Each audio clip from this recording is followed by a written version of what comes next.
podcast donde el dinero se convierte en tu aliado. Cuéntame de economía. Bienvenidos. Hola, ¿qué tal amigos? Pues escuchas de Cuéntame de Economía. Pues hoy, lunes 20 de enero, Donald Trump regresa a la Casa Blanca en un segundo mandato recargado. Llega con más poder, con mucho menos contrapesos y además a lo largo de la campaña con muchos comentarios y amenazas relacionadas con México, con el comercio transnacional. Pero ¿qué significa esto realmente para el país? ¿Qué tanto de esto que puso sobre la mesa en la campaña puede cumplir? ¿Qué nos espera, sobre todo a lo largo de los siguientes 4 años? De eso vamos a platicar en este episodio. Yo soy Gonzalo Soto, director editorial de Expansión, y para hablar de este tema me acompaña Ivette Rodríguez, editora de empresas en Expansión, y tenemos un gran invitado, Ricardo Aranda. Él es maestro en Derecho Internacional y una de las personas que formó parte del equipo negociador del TEMEC han pasado 8 años. 8 años desde que empezó esta renegociación. ¿Cómo estás, Ricardo? Sobre todo hoy que regresa Trump a la Casa Blanca. Estoy bien. Muchas gracias por la invitación. Es una de las razones por las que estoy bien, la verdad, pero pues con mucha expectativa a ver qué puede pasar con este nuevo mandato de Trump. Debo decirte que mi formación es también de internacionalista, de relaciones internacionales, y entonces este momento marca el inicio de una nueva etapa que puede socavar muchos elementos del régimen internacional, yo creo. Entonces también por ese lado, además del económico puramente, es muy importante el momento que estamos viviendo. Veremos hasta dónde llega y pues con mucho gusto de platicar aquí con Ivette y contigo. Y mi querida ingeniera, desde el 5 de noviembre que ganó Donald Trump la elección, llevamos semana tras semana con anuncios, con información relacionada con lo que pueda suceder, inversiones que dicen que se detienen, otros que no. En fin, parece que hay mucha confusión y que a partir de hoy se tienen que empezar a disipar. Sí, fíjate que yo estaba un poco escéptica, dije, no puede ser que vuelva a pasar. O sea, me refiero a que, ok, ya llegó, ¿no? Okay. Todos, eso sí, más o menos ya lo veíamos venir. Pero yo dije, a ver, ya un poco la industria automotriz lo conoce, sabe cómo trabaja, sabe un poco su estilo, ¿no? Que él de pronto sí es mucho de, pues sí, de lanzar estas amenazas de que aranceles, ¿no? Y la industria automotriz pues siempre ha estado ahí en el foco.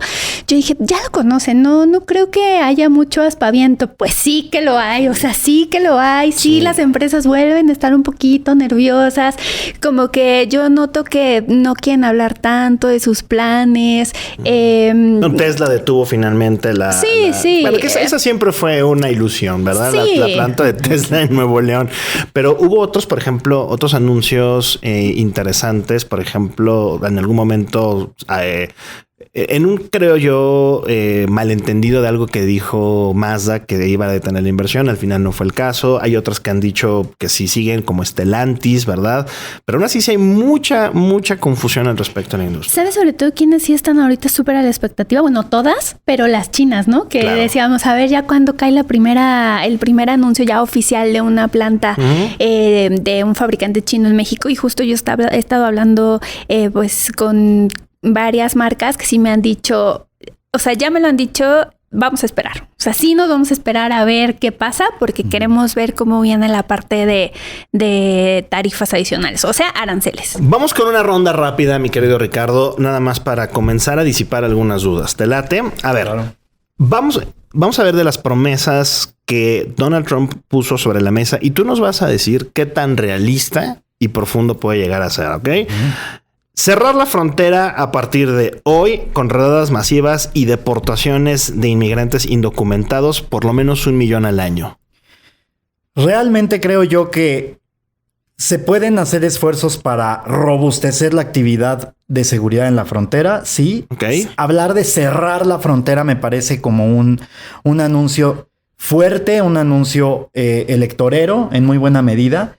Que impacta en la base que apoya a Trump, que bueno, en la base y en el electorado que vemos con base en el resultado, que fue significativo, que apoya a Trump respecto a esta, como él ha denominado, invasión suave a través de la migración que está ocurriendo tanto de México como de Canadá, ¿no? Que también fue uno de los mensajes que el año pasado hizo. Yo lo que creo es un robustecimiento de seguridad puede ocurrir, tanto como cerrar la frontera. A ver, claro, la frontera debe estar cerrada al flujo ilegal, ¿no? Okay. Entonces puede que sea redundante el mensaje, pero puede ser también muy llamativo para esa base que dice, es muy porosa la frontera y están ocurriendo un flujo ilegal muy notorio. Entonces yo creo que hay que verlo en su justa medida. Okay. Y también como eso, a partir de hoy, que ya venía viéndose una preparación de parte del gobierno de México desde el año pasado, cómo se va a reflejar en medidas de prevención, de proactivas de parte del gobierno de México, de reacción también a lo que vaya a ocurrir del otro lado de la frontera, sobre todo en nuestros estados fronterizos. O sea, sí, pero se exagera. Yo creo que sí. Ok. Exactamente. Otra de las promesas importantes, la imposición de aranceles de hasta 25% para México si no disminuye la migración y el tráfico de fentanilo. A ver, ahí ese punto está muy, muy directamente relacionado con mi experiencia negociadora en el gobierno de México y yo te debo decir algo. En principio, la reacción de alguien como yo a ese anuncio es una ficha de negociación muy claramente. O sea, esto es un instrumento de presión que fiel a su estilo va a volver a aplicar como lo aplicó en 2017, que igual avisó y no debe ser ajeno a Ivette esto, avisó que habría aranceles al comercio de vehículos y eso hizo que México y Canadá se pusieran las pilas en la negociación al modo en el que a Estados Unidos le gustaría que hubiera ocurrido. Entonces yo creo que es algo así. De la nada no se va a poner ese arancel. Sería un instrumento de negociación para empezar a extraer concesiones de parte de, en particular, nuestro país. De acuerdo. Entonces, no es que se exagere, porque puede ocurrir, pero hay que saber en qué contexto esto puede ocurrir, ¿no?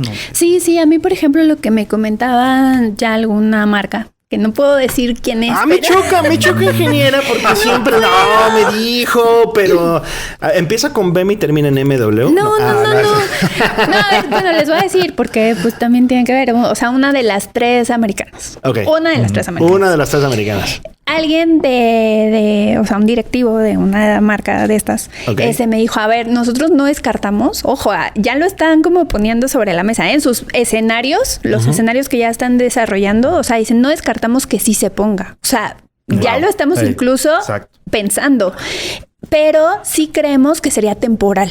O sea, no va a ser algo que va a durar eternamente, o sea, sería algo temporal, como dices, en lo que Estados Unidos consigue algunas otras cosas que le interesan. Que si te acuerdas, Ricardo, perdón que te interrumpa, a lo mejor para complementar lo que seguramente nos vas a decir, yo nada más, durante la negociación, si mal no recuerdo, si hubo algunos aranceles importantes, por ejemplo, creo que fue al acero. Exactamente se iba a decir. Exactamente se iba a decir. Pero duraron 2 semanas. Claro, porque lo que ocurrió fue que tanto Canadá como México, creo que en este caso fue nada más México, si mal no recuerdo, se le pedía a México que tuviera medidas de monitoreo en frontera que ayudara a evitar que la sobrecapacidad productora de acero china se filtrara al país a partir de el goce indebido de beneficios del tratado. Entonces, es ahí el ejemplo claro de cómo esto se convierte en una estrategia para presionar, para que se tomen medidas. Y mucho tiene que ver, y esta es una palabra que quizás se esté repitiendo constantemente este año, con enforcement o observancia o aplicación de la ley. Eso es. Y la ley no nada más en términos de seguridad, sino la ley en términos de aduanas, de vigilancia en frontera, de administración de los compromisos internacionales. Yo creo que eso va a ser algo muy importante. Ahora, temporales o no, Inge, esto sí le pega a las cadenas de valor, sí le pega a la producción, sí le pega a las fábricas aquí en México. No sé cuántas plantas ya tenemos de producción en México, automotrices, por ejemplo. Sí, o sea, ahí depende porque, claro, como dices, es una cadena integrada, ¿no? Tan solo armadoras de vehículos hay 20, pero a eso le sumas plantas de motores, plantas de transmisiones y luego hay niveles, ¿no? O sea, están los proveedores nivel 1, nivel 2, nivel 3, que ahí ya tenemos una cadena bastante compleja incluso hay componentes que van y vienen por la frontera. O sea, aquí se hace una parte del proceso, luego cruzan a Estados Unidos, allá en otra planta se hace otra parte, regresan, puede que vuelvan a ir y así. O sea, van viajando a lo largo de la frontera. Y entonces ahí yo me imagino, o sea, si hay un arancel de 25% por cada vez que esa esta parte cruza la frontera. Locura. Es una cosa que nos deja completamente sin competitividad como región. O sea, ya no como país, como región. Le quita sentido al tratado. Sí, o sea, entonces ahí la verdad, yo creo, bueno, no sé, ahí ya ustedes a ver qué piensan, pero yo creo que un poco se utiliza el tema de la industria automotriz porque es una industria bastante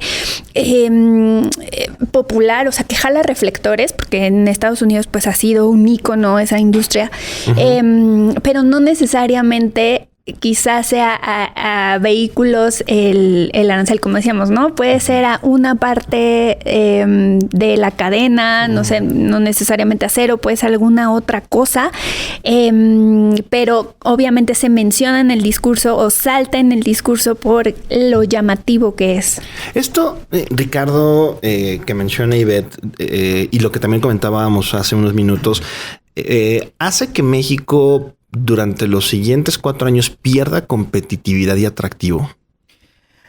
No me atrevería yo a decir que pierda competitividad y atractivo en la medida en la que no se concreten las amenazas y en la medida en la que ello no empiece a tener un efecto disuasor de la actividad comercial. Okay. Hasta ahora lo que hemos visto, lo que se vio en el segundo semestre del año pasado fue que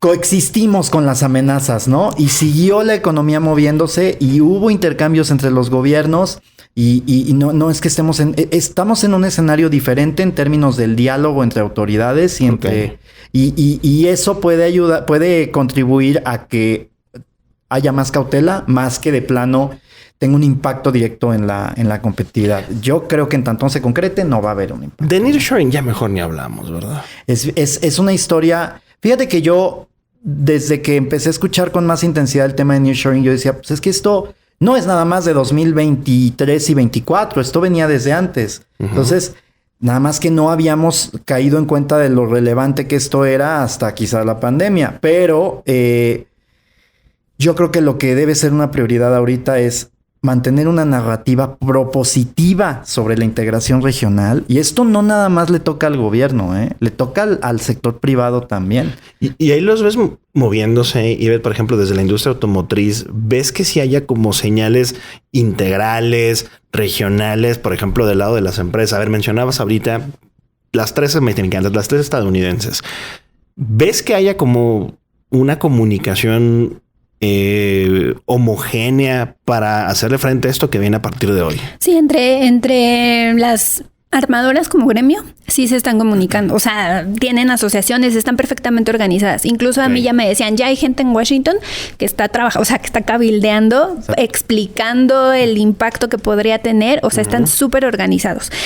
Lo que sí es que, por ejemplo, en el tema de inversiones, particularmente en México, sí hay una cuestión que preocupa y es la parte de incentivos, porque las inversiones, al menos las automotrices, sí van muy de la mano de un paquete bastante considerable de incentivos, porque una planta o una reinversión no se piensa ni siquiera a nivel región, o sea, es a nivel mundial. Es como de en qué parte del mundo a mí me conviene poner este dinero para incrementar mi producción y desde ahí cómo puedo mover en este caso vehículos. Entonces, lo que sí me han dicho empresas es: a nosotros nos preocupa porque Trump sí ha anunciado paquetes fiscales bastante atractivos para llevar inversión allá, y en México estamos teniendo todo lo contrario. Y nosotros ni reforma fiscal, bueno, deja tú la reforma, ni miscelánea fiscal tenemos para hacerle frente a esto que está proponiendo. A ver, Ricardo, lo mencionaba al inicio del episodio, tú fuiste parte del equipo negociador. ¿Nos puedes explicar brevemente cómo es negociar con un equipo de Trump?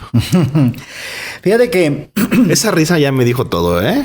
Es que fue una experiencia sui generis. Es difícil ser muy breve en esto, pero ahí te va. Porque en el discurso público y en los medios de comunicación, la autoridad estadounidense y algunos actores dentro de la sociedad de Estados Unidos, dentro de los sectores interesados en Estados Unidos en el proceso, lo que hacían era golpear constantemente al proceso, a los socios comerciales, con México en la mira específicamente, pero a nivel técnico, y esto es algo que platico con recurrencia, era totalmente diferente. La mesa laboral, a ver, el TEMEC, que se negoció, que se firmó en 2018-19, tuvo como motivación principal la desigualdad en las condiciones laborales entre los tres socios. ¿Por qué? Porque México tenía una deuda pendiente de implementación de derechos laborales. Y estando en la mesa laboral, yo decía, esto va a ser verdaderamente complicado. El diálogo se enfocó en lo técnico y lo legal. Y eso es algo que yo preveo que va a ocurrir acá. Va a haber puntos políticamente delicados en algunas mesas de negociación o en algunos temas que se aborden que van a ser de lo prioridad para la administración Trump, como por ejemplo reglas de origen. Pero no es algo que se replique exactamente en todas las mesas. El expertise, digamos, técnico, yo creo que va a primar y ahí es donde es relevante tener suficiente información y elementos para llevar esa discusión. Entonces, no es que ese discurso de palabras altisonantes o de a veces exageraciones que se tiene en la arena pública llegue a la mesa de negociación necesariamente. A ver, hablabas ahorita de tema de reglas de origen, que evidentemente es uno de los temas centrales de la industria automotriz. ¿Qué otros temas, Ricardo, ves tú en la mesa en esta ocasión de la revisión de TEMEC, que en teoría empieza a partir del verano? Sí, están previstas ya las primeras mesas. Sin embargo, todos sabemos que desde este momento, desde que Trump asume a la Casa Blanca, van a empezar a moverse mucho las cosas allá en Washington. Reglas de origen, ¿qué otros temas crees que serán los puntos centrales en esta ocasión? Creo que voy a lo mejor a precisar un poco ahí. China como determinante de los temas que se van a traer a la mesa. Como decía Ivette, el tema de la... Exactamente. Entonces, China puede ser un tema que influye o que impacte en reglas de origen, por un lado, pero también China puede impactar en cuestiones relativas a protección de secretos industriales, que es una cuestión de propiedad intelectual. China también puede impactar en lo que respecta a derechos laborales. ¿Por qué? Porque parte de los insumos para esa cadena de valor tan compleja que describía Ivette pueden venir de minas, de lugares de extracción para las autopartes que se usan. Desde China se pueden extraer eso quizá. Y ahí Estados Unidos tiene fuertes preocupaciones respecto a la protección de los derechos laborales y prohibiciones expresas de importación por argumentos de trabajo forzoso de algunas zonas de China. Y que además, Ivette, uno de los temas que más hemos platicado en los últimos 4 años por lo menos, ha sido justamente la inversión china que está llegando a México, el comercio chino que se está dando aquí y que es también lo que Canadá está diciendo. Bueno, están entrando ya por México muchos de estos productos. Ahí las grandes empresas chinas que han hecho inversiones importantes o tenían por lo menos en el radar, ¿qué te dicen? Es que justo yo creo que China va a ser el invitado que no va a estar sentado en la mesa, pero que va a estar ahí en la conversación. O sea, porque sí, en hace 8 años, pues no había como, o sea, China no era, o sea, un motivo de preocupación tan grande. Ahora sí lo es. Y lo que está pasando es que antes, pues de que siquiera supiéramos que Trump era candidato, o sea, las empresas ya nos preguntaban, ¿cómo ven ustedes? ¿Creen que sí podríamos llegar? ¿Habría alguna reacción por parte del gobierno de Estados Unidos? En ese momento, pues nosotros no veíamos nada, ¿no? Era de, no, bueno, o sea, hasta ahora como que no hay señales de alerta. Corte A, pues claro, tenemos como a Estados Unidos y a Canadá muy preocupados respecto a estos anuncios que empezaron a surgir de plantas que pudieran instalarse en México, porque eso por TEMEC, o sea, en automático, hubiera permitido que esos vehículos potencialmente se exportaran a Estados Unidos y Canadá sin pago de arancel. Bueno, tal y como está la regulación, cumpliendo, claro, con las reglas de origen. Aunque hay marcas, o sea, que en un inicio, cuando el tratado se hizo más estricto y entonces pasamos del 62.5% de contenido regional al 75%, hubo marcas que hicieron como su cálculo y dijeron, a mí no me resulta competitivo traer toda esa inversión, marcas alemanas, traer toda esa inversión, y dijeron, yo prefiero pagar pagar el arancel por nación favorecida, más favorecida, que es creo que 3.5%. Entonces decían, a mí en vez de traer toda esa inversión y todo lo que implica, yo pago ese arancel y como mi vehículo es de segmento premium, se diluye, el cliente me lo paga. Entonces, sí, claro, de pronto también a lo mejor las chinas hubieran podido decir eso, ¿no? Yo no hago todo el desarrollo de la cadena de valor, simplemente ensamblo ahí con todos los insumos que yo puedo traer desde Asia y pago ese arancel. Gente de BYD, ¿por qué nunca consultaron a Ivette para este tipo de estrategias? Pero bueno. Un poco lo está haciendo en Brasil, ¿eh? O sea, en Brasil está haciendo eso. Nos están escuchando en Cuéntame de Economía Brasil para que se den cuenta de esta estrategia. Claro. A ver, Ricardo, el equipo negociador, déjame centrarme en esta pregunta en ello, porque creo que a lo largo de las últimas semanas y sobre todo desde que ganó la elección Trump, ya teníamos aquí a la presidenta Sheinbaum con apenas un mes en el poder, las cosas empezaron a mover de manera distinta. ¿Cómo ves al equipo mexicano que está o que tendrá la tarea de negociar ahora esta revisión, que en realidad todos lo sabemos es una renegociación, no es nada más una revisión como tal? ¿Qué opinas del equipo hasta el momento? Coincido en que el alcance, aunque se trate de defender que sea una revisión, pues va a llegar lejos. O sea, el alcance de este proceso puede no quedarse en una revisión de cómo se está implementando el tratado, cómo va y ya. O sea, puede haber elementos importantes, sobre todo por ese alcance que tuvo la elección, el apoyo a los republicanos en la elección del año pasado, ¿no? En el Congreso de Estados Unidos. Eso es determinante para efectos de las negociaciones comerciales en ese país, porque tienen ellos el apoyo o el mandato para poder negociar tratados, etcétera. El equipo negociador recién llega al poder la administración Sheinbaum. Se empieza a notar un cambio en que se reconoce en México el valor de los insumos y de las contribuciones y la experiencia de quienes estuvieron ahí y por alguna razón ya no están en el equipo de la Secretaría de Economía particularmente, pero quizá también que apoyan a través de relaciones exteriores, otras personas. Me parece que ante lo serio de esta amenaza se hace una evaluación y se reconoce que es importante tener esos insumos. Además, algo que es muy valioso es que hasta ahora lo que se ha visto es una apertura al diálogo con el sector privado. Y eso es bien importante porque la estrategia tiene que ser conjunta. Si alguien en Estados Unidos puede transmitir ese mensaje a la autoridad estadounidense, es el sector privado de aquel país, que es a quien quieren atender. Entonces, a ver, afectar nuestro principal socio comercial y por ende nuestro principal mercado, en el caso de productos agrícolas, pues van a ser, o sea, ¿qué quieres lograr, no? Entonces ahí puede haber una coordinación tanto gobierno de México, sector privado de México y a la vez el sector privado de México con sus pares. Que la hay. Yo veo una reactivación. O sea, no es que cantemos victoria ni quiero ser ingenuo, pero el punto es que hay una conformación que hasta hoy veo alentadora respecto a la conciencia que implica este reto para México. Desde el cuarto de junto, Ivette, ¿cómo los ves en la industria, en la iniciativa privada?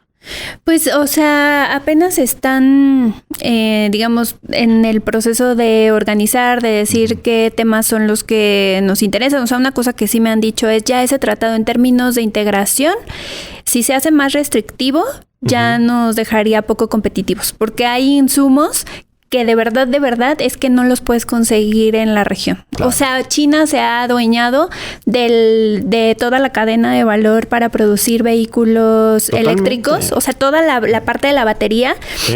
Ellos tienen un par de marcas, o sea, entre ellas BYD y la otra es CATL, que producen el 60% de las baterías que se utilizan para vehículos eléctricos o híbridos a nivel mundial. Y si a eso le sumamos otras chiquitas, pues tienen el 70%.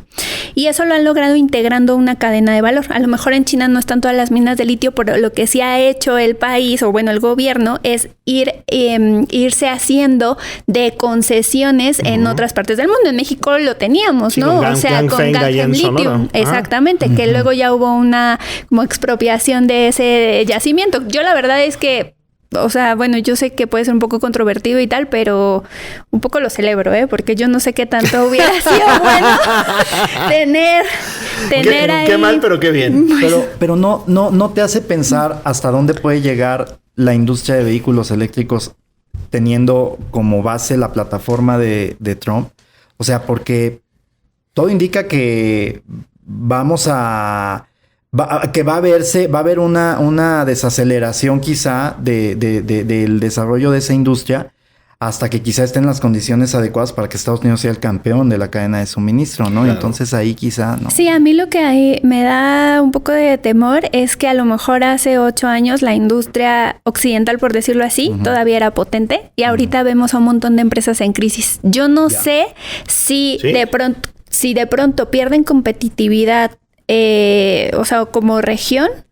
Yo no sé qué tanto estén o cuenten con la fortaleza para sobreponerse eventualmente con todas las marcas chinas que tenemos ahorita. Y bueno, ya para ir cerrando, mi querido Ricardo, después de este periodo, después de la renegociación del TEMEC y al final de los 4 años de Donald Trump, ¿dónde ves parado a México? Sí, mira, esa pregunta creo que se responde en principio refiriéndome al comentario que hacía al inicio de la conversación.